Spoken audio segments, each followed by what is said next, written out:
Patricia, watuuse dda? Natuuse dona nonyeeki. Naye naawe Patricia tolinze tusooke tukubuuzeeko. Wankubira simu nga mbojja wekka. Ate onobadde omulese ku ddiru ki? Anti olaba Patricia, Steve yambulidde ensonga ze nga ayagala kwogerako naawe. Kyova nakubidde nga njagala tusisinkane kwe kugamba nti ndi omu kuba nawadde sobola kugamba nti ndina Steve nga nkimanyi ojja kugaana. Dana sagala kunemesa mmere yange. Mwandindese nokwate kubona ogenda batobadde tosobola kujja bwomu. Naye bambi Steve alina ensonga z'ayagala okugamba muwulirize. Seetaaga mmulaba. Steve ne waayita sagala kuyitawo kyoba omanya. Ne waalinye sagala kulinnyawo. Nze ngamba wandisoose n'owiza Steve byagenda okugamba. Bw'oyogere byakuleese. Ati ekyandeese kuleeta Steve mwogere. Nze mbadde siri ready kwogera naye. Steve. Wanindese nende emmere yange mbulungi n'enzika. Patricia, nkusaba neebe eddakiika emu yokka ompulirize. Katolaba Steve, siyina buddebu. Baby olaba, Tompita baby byo tombebbiza. Patricia, nsaba ompulirize. Ne muvubuka gwe wantama? Kikyo neesibako?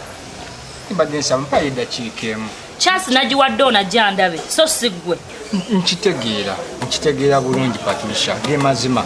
Kuba nange nsobola okweteeka mu bigere byo ne nkiwulira. Bayibuli egamba.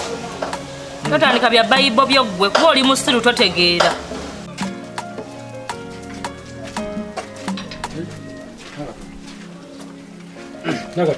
Wanyisa. Olabyewo wembeera? Mukulu Martin wano wobeera. Wano wembeera ate waliwo ki? Wano nga tekuli kikomera ng'ekyeri gye mbeera. Nze ompita mugaga nti nina kubeera mu kikomera. Nze ndi mwavu. Nina kubeera wano. Madde sikusuubira kubeera wano kubanga. Mutuufu eno embeera Mukulu Martin laba wonna kyangaala buli asanga yayitawo. Eno nga wazibu nnyo. Wano walungi tewaliwo mutawaana gwonna. Ngoloza waliyo ababbi. N'ennyumba yino ndeka nziguddewo. Tuwali muntu asobola kukubba wano. Bannange kyewuunyisa tewali kyakola naye maama. Embeera. Nkuleese ogira obeerako wano. Kati we maama anaabakubidde essimu ojja kuvaawo ogenda okole oba tunoonye omulimu omulala. Naye Mukulu Martin wano ngenda kusobola nti okubeerawo ddala labayo nga bwe wafaanana. Sisuubirawo na mirimu gya kukola nze namanyira okubeera nga nkola simanyi byakutuula wantu wamu. Nakatudde emirimu weegiri waliwo okunjoleza ku ngoye okwoza ebintu okwera wano mu lujja okunsiimulira mu nnyumba byonna mirimu weegiri. Tewasiba na Katonda kuba n'ebikolwa byo si bya Katonda. Bayibuli egamba nti tutambulira mu kwonoona era mu nsobi mu muve engolokofu. Ne mu kwenda. Kyongereko. Ebyo ebigambo si byange biri mu kitabo kitukuvu. Ebale kusoma bitabo bitukuvu. Era ffe abantu si ffe abatuukirivu. Ffe ffenna tuli boonoonyi ku nsi ya Mukama eno. Era Bayibuli emu egamba Yesu yali asomesa n'asanga nga balina gwe bakuba ejjinja. N'agamba nti atakikolangako yaba akuba ejjinja. Bayibuli yemu era n'egamba nti sonyiwa banno naawe bebbi. Wulira byayogera olwo si luyimba. Kayimba. Tenze mmanyi. Era Bayibuli eyogera ku kusonyiwa. Patricia, nenenya omutima gwange nagenda mu kyaki nenenya owa faaza nenkuba emirundi 3 mu kifuba gunsinze emirundi 3 nenkikkiriza. Gono yafuuka di pastor. Mukkiririzemu Steve yalokoka ffenna twalokoka. Fale kenyini nambuya naŋŋamba nti ekintu kyewakola muno kyali kibi naye genda omunoonye gy'ali omwetondere emmeeme eyo n'omwoyo gukakkane. Era kyekindeese wano onsonyiwe sikuddamu oba tweyagale oba kwaki wabula onsonyiwe ekiruyi ekyo ekindi ku mutima ekintudde kunda munda munze mu mutima kinveeko at least manye nti onsonyiye naye buli omu akuteriye kyokka nze kyensaba era wonoonsonyiwa nekinva ku mutima nempuya nga nzikakkanya nga musumba wange we yaŋŋambye nja kuba sina kyakyenjagala nkimanyi kyenakusobya kinene tekisonyiwikika nange kenyini neteka mbigeyo nempuya obulumi bwolimu naye nsaba onsonyiwe abakazi muguma emitima gyammwe gisobola okusonyiwa tomulinga ngaffe abasajja.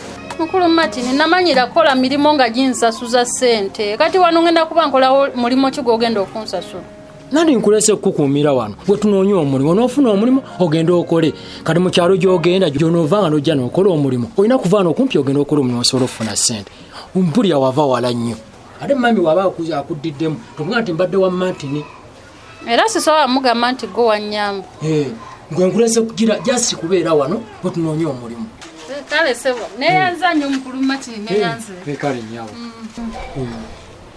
nja kubeerawo mpola kale nyawo tikina mutawaana kale sebo kati ebintu byonna bwebiri awo esigiri bweri bweyagala ekyokunywa ng'ofumba kyayi mweyagala ekyokulya akaduuka kali awo kumpi ng'ofuna ekyokulya ng'olya ng'obeerawo paka ate tunaafunira omulimu kale mukulu Martin bakati nze nyina gyendaga ndako emba naye kuzannya ku mweso ogenda kuzannya ku mweso njala kuzannya ku mweso naye nkulekeyo omutwalo ekyokulya gula neyanza nnyo mukulu Martin neyanze kale nyawo mukama akuwe nnyo omukisa sebo amiina kati nze nyambuse wali ku mweso kale sebo nja kuba tuwuliziganya kale sebo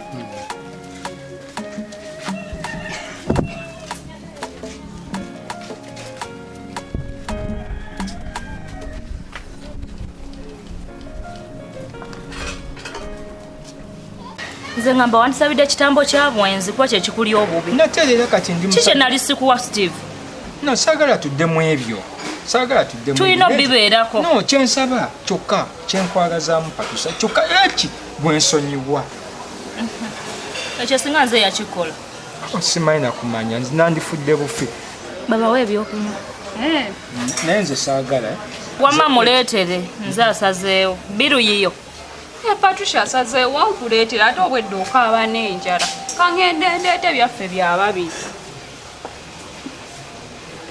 obwenzi obukujjudde toyogera ekyo naawe niba ne Steve wantama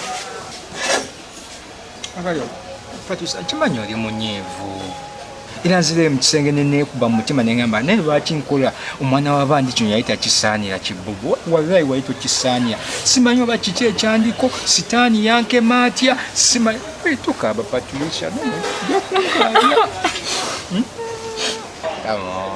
kimanyi kyakwetaaga nange nkusibwa nayo nyiiza sorry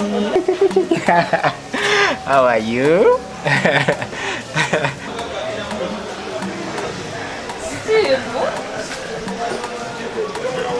ng'oli musanyu ali wane nanimbalimba nga nkwagala ge mazima ne bali kunsonyiwa bebi naye Patricia teyanziza ebyokunywa byemwagala nenga I love you ne mukole tutandika okukola byenjagala